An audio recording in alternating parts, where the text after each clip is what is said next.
누가복음 5장 1절로 11절까지 한 절씩 교독하도록 하겠습니다.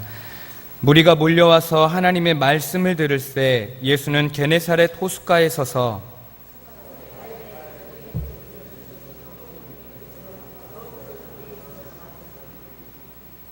예수께서 한 배에 오르시니 그 배는 시몬의 배라. 육지에서 조금 떼기를 청하시고 앉으사 배에서 무리를 가르치시더니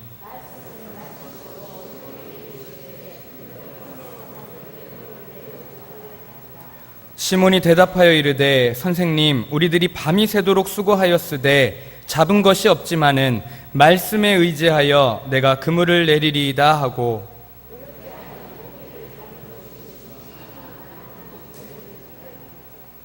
이에 다른 배에 있는 동무들에게 손짓하여 와서 도와달라 하니 그들이 와서 두 배의 채움에 잠기게 되었더라.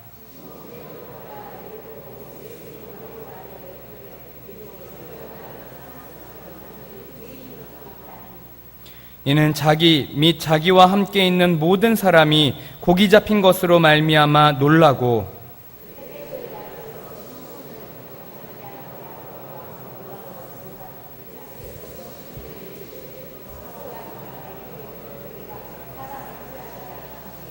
함께 읽겠습니다. 그들이 배들을 육지에 대고 모든 것을 버려두고 예수를 따르니라. 아멘. 지난주에 중고등부 수련회를 다녀왔습니다. 2박 3일. 이 2박 3일의 수련회를 위해서 우리 중고등부 선생님들 정말 많은 애를 쓰셨습니다. 또 보조교사로 우리 청년들이 함께 했는데 우리 청년들도 많은 고생을 했습니다. 이러한 선생님들의 헌신과 수고가 있었기 때문에 우리가 수련회를 잘 마치고 돌아올 수 있었습니다. 그리고 더 중요한 것은 하나님께서 함께 해주셨다는 사실입니다. 우리 하나님께서 정말 작은 것 하나까지도 예비해 주셨습니다. 그리하여 우리 중고등부가 수련회를 하는 데 있어서 부족함이 전혀 없도록 우리 하나님께서 채워주셨습니다. 아이들도 많이 보내주셨습니다.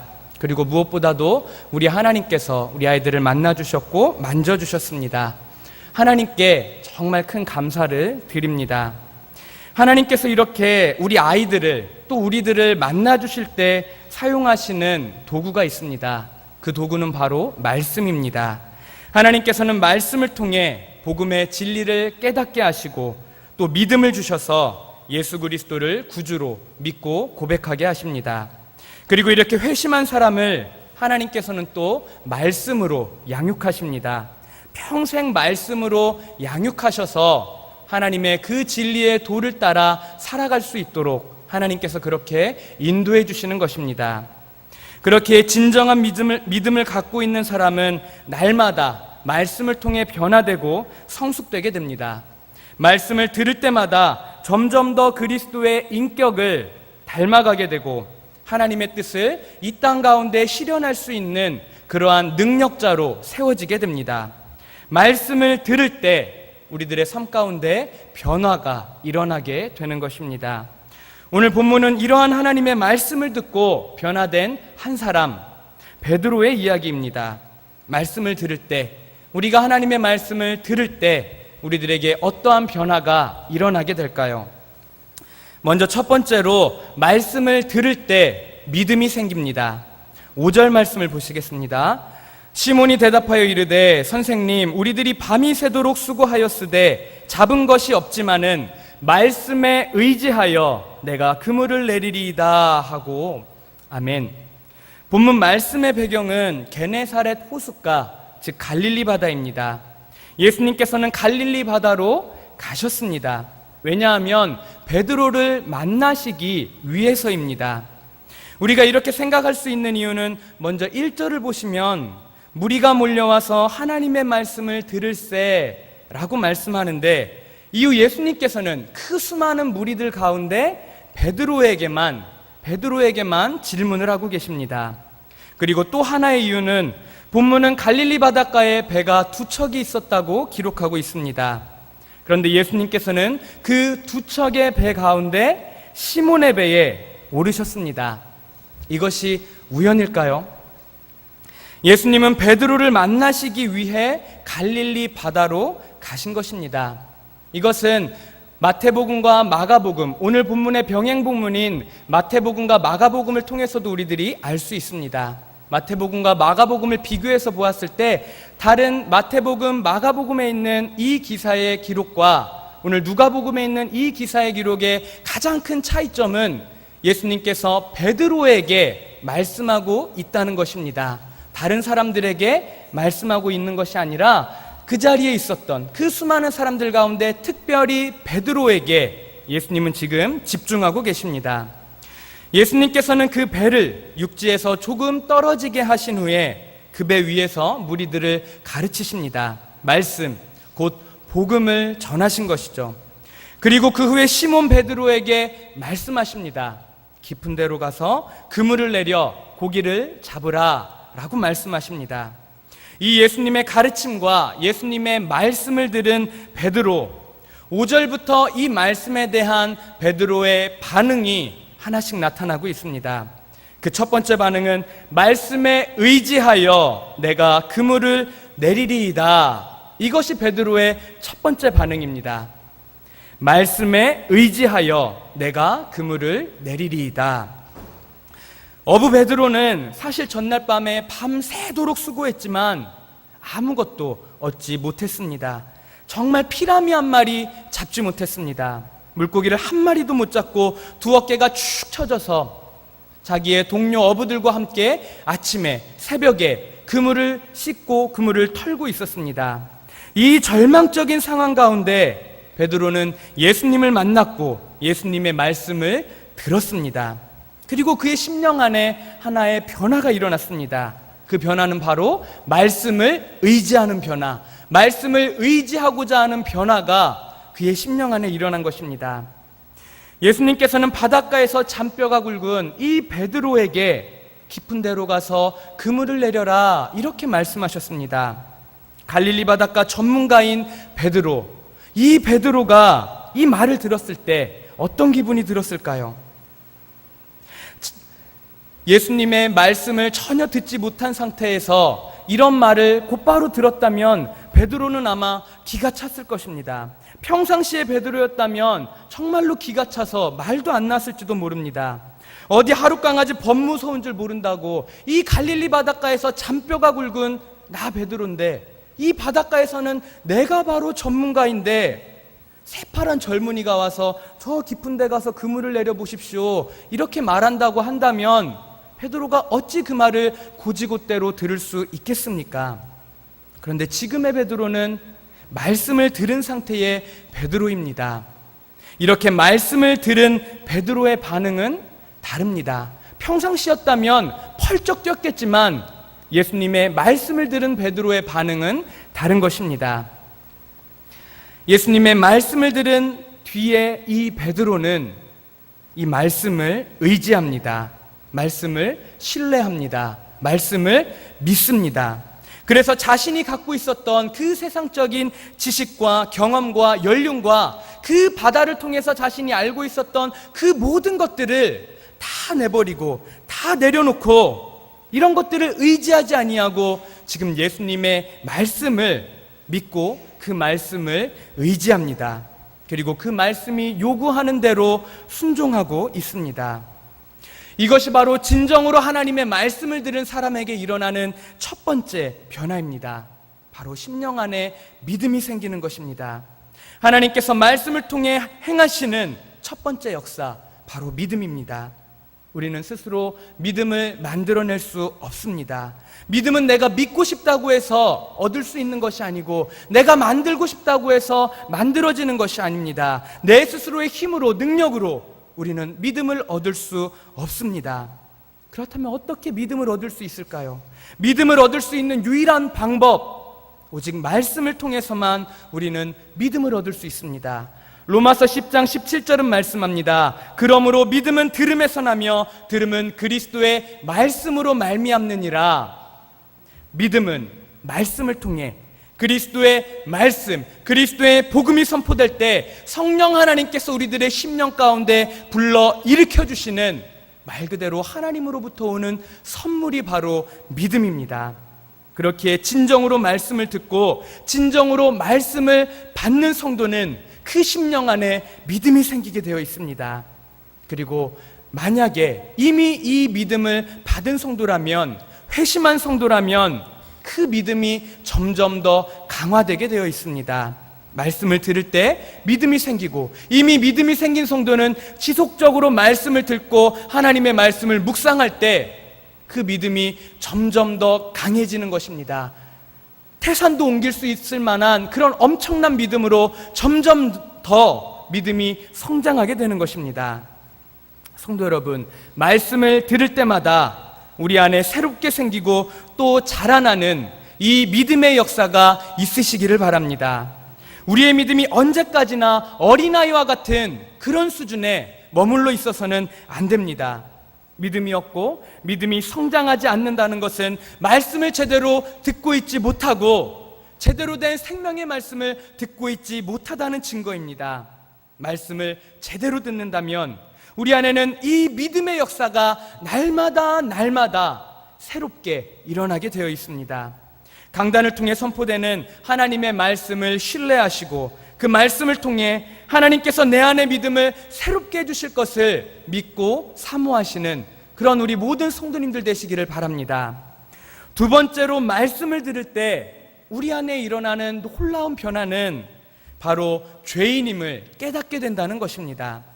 8절 말씀을 보시겠습니다. 시몬 베드로가 이를 보고 예수의 무릎 아래에 엎드려 이르되 주여 나를 떠나소서 나는 죄인이로소이다 하니. 아멘. 예수님의 말씀을 듣고 베드로 안에 믿음이 생겼습니다. 그래서 예수님의 말씀을 믿고 그 말씀을 의지해서 그물을 내렸습니다. 밤새도록 많은 사람들과 수고했지만 아무것도 얻은 것이 없어서 실망해 있던 이 베드로가 예수님의 말씀을 믿고 의지하여서 그물을 내린 것입니다. 그러자 어떤 일이 일어났습니까? 우리 성도님들이 잘 알고 계신 대로 그물이 찢어질 만큼 정말로 엄청나게 많은 물고기가 잡혔습니다. 그래서 옆에 있는 다른 배까지 불러서 그 그물을 거두어 들였는데 이 두 배가 물에 잠길 만큼 그렇게 엄청난 수확이 베드로와 그 자리에 있었던 그 어부들에게 생기게 되었습니다. 그야말로 전화위복입니다. 조금 전만 해도 밤새도록 일해도 얻은 것이 없어서 허탈해 있었는데 말씀을 의지해서 그물을 내렸더니 만선 중에서도 만선, 정말 평생 겪어보지 못할 그런 엄청난 만선의 경험을 베드로와 그 어부들이 하게 된 것입니다. 베드로는 이제 예수님을 만나서 모든 일이 잘 풀리고 있습니다. 믿음도 생기고 이 괴로운 상황에서도 벗어났습니다. 이제 기뻐하고 감사하는 그런 베드로의 모습이 계속해서 나오면 될 것 같습니다. 그런데 이런 우리의 예상과는 전혀 다른 상황이 이후에 전개되게 됩니다. 그 많은 물고기 앞에서 만선을 이룬 그 배를 보고 시몬 베드로는 기뻐하거나 즐거워하지 않습니다. 행복해하지 않고 있습니다. 오히려 8절 말씀에 예수님의 무릎 아래에 엎드려 주여 나를 떠나소서 나는 죄인이로소이다 이렇게 고백하고 있습니다.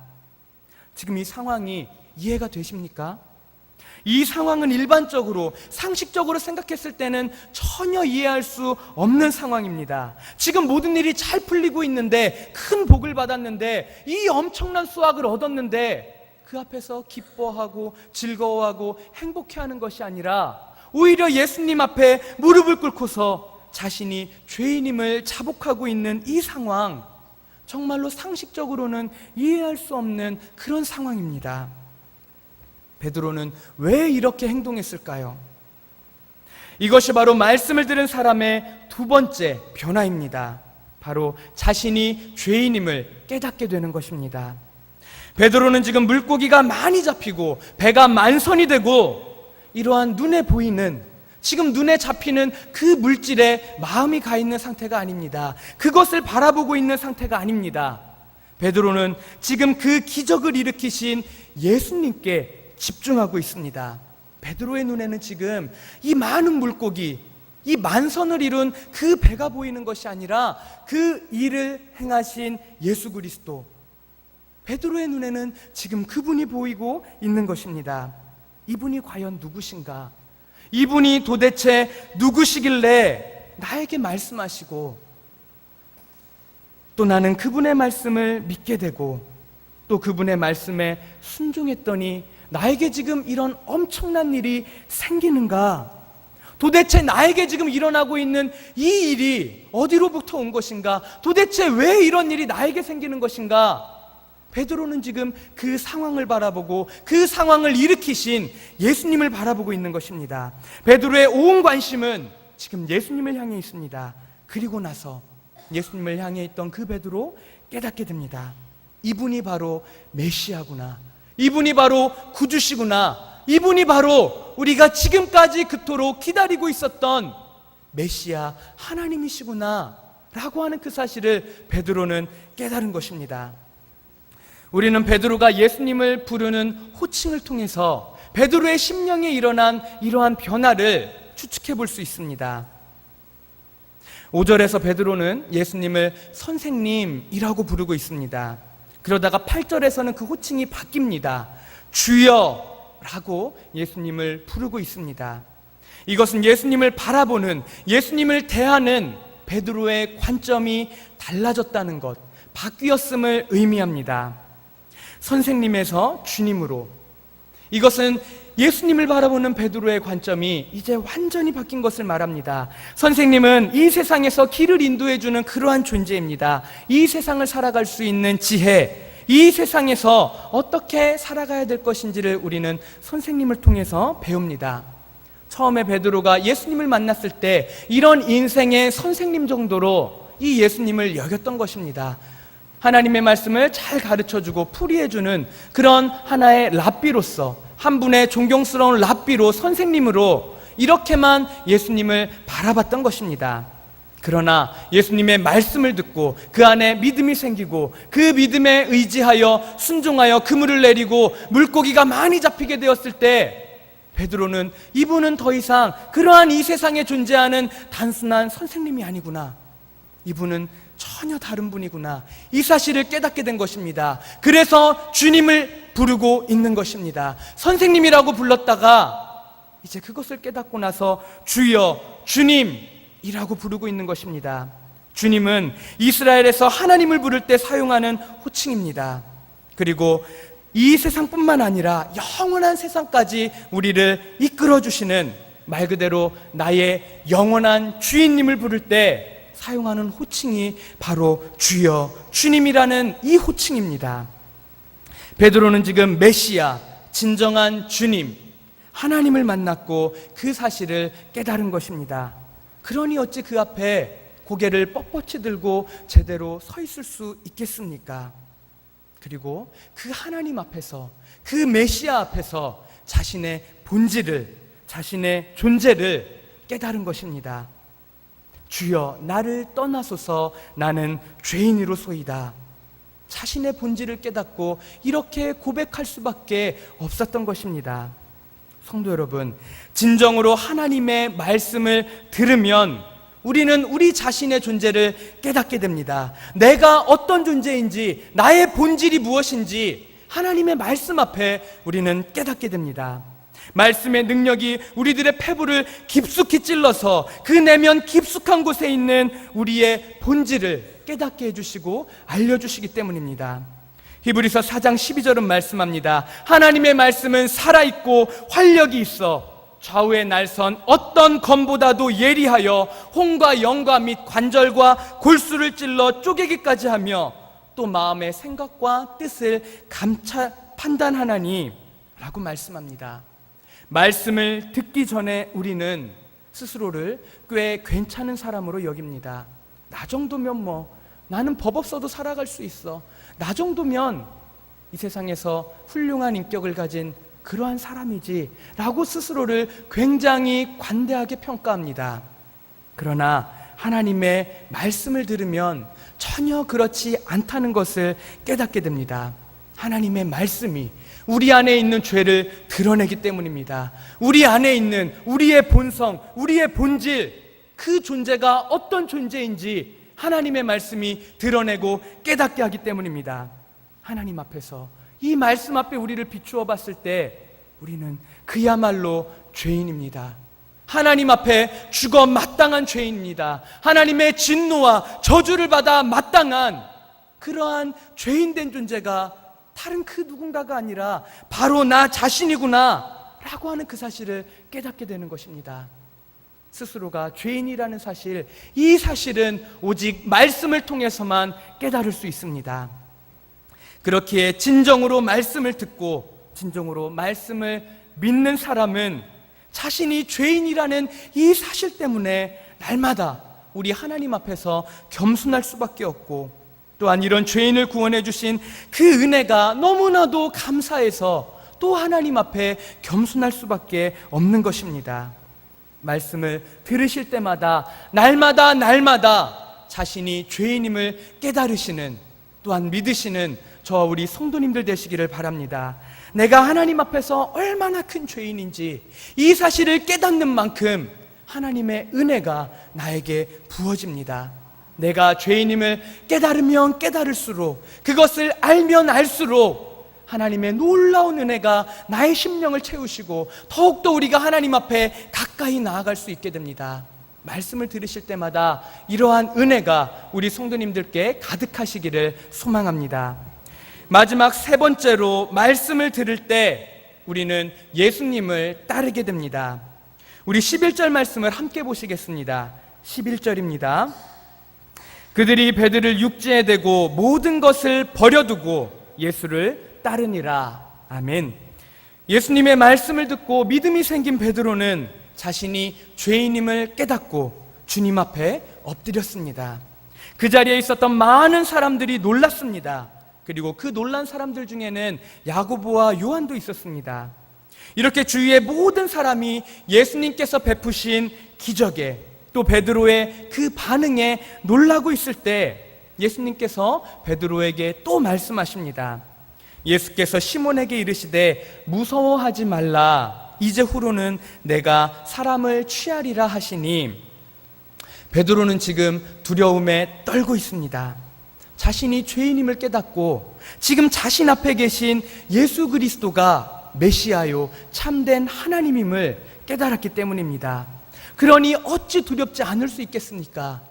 죄가 있는 우리가 하나님 앞에 선다면 어찌 두렵지 않을 수 있겠습니까? 베드로는 지금 그 두려움에 사로잡혀 있는 것입니다. 나는 이토록 죄인인데 내 앞에 진정한 하나님이 계시는구나, 이 사실을 깨닫고 베드로는 지금 두려움에 떨고 있습니다. 우리 주님은 그런 베드로에게 말씀하십니다. 무서워하지 말라라고 말씀하십니다. 그리고 이제 후로는 내가 사람을 취하리라 라고 말씀하십니다. 여기서 이제 후로는, 이 말씀은 지금 이 순간을 기점으로 이전과는 전혀 다른 상태가 되었음을 말씀합니다. 그 순간을, 그 시간, 그 순간을 기점으로 베드로의 이전과 베드로의 이후가 완전히 바뀐 것입니다. 완전히 새로운 인생, 정말로 새로운 그러한 인생이 시작되었음을 말씀하고 있는 것입니다. 지금 이 순간부로, 바로 그 순간부로 베드로의 인생은 완전히 바뀌었습니다. 어떻게요? 예전에는 물고기를 취하는 사람이었는데 이제는 사람을 취하는 사람으로 완전히 바뀌었습니다. 이제는 사람을 취하는 사람, 그 인생이 완벽한 반전, 완벽한 전환을 이룬 것입니다. 고린도서 5장 17절은 말씀합니다. 그런즉 누구든지 그리스도 안에 있으면 새로운 피조물이라, 이전 것은 지나갔으니 보라 새 것이 되었도다. 완전히 새로운 인생, 완전히 새로운 인생으로 거듭나게 되는 것입니다. 이것이 바로 예수님을 만났을 때 우리들에게 일어나는 변화입니다. 하나님의 말씀을 듣고 우리 안에 믿음이 생기고 우리가 우리 스스로를 죄인이라고 깨닫게 되는 그 순간 우리들의 인생은 완전히 바뀌게 됩니다. 이전에는 스스로가 죄인임을 알지 못하고 살아갔습니다. 하나님 앞에 고개를 뻣뻣이 들고 자기 마음대로, 자기 내키는 대로 살아갔습니다. 그러나 이것을 깨닫는 그 순간부터 우리는 하나님 앞에 고개를 뻣뻣이 들 수 없습니다. 죄인임을 깨닫고 그 순간부터 완전히 새로운 피조물로서 주님께서 원하시는 삶을 살아갈 수 있게 되는 것입니다. 그리고 이어서 우리는 아주 놀라운 광경을 보게 됩니다.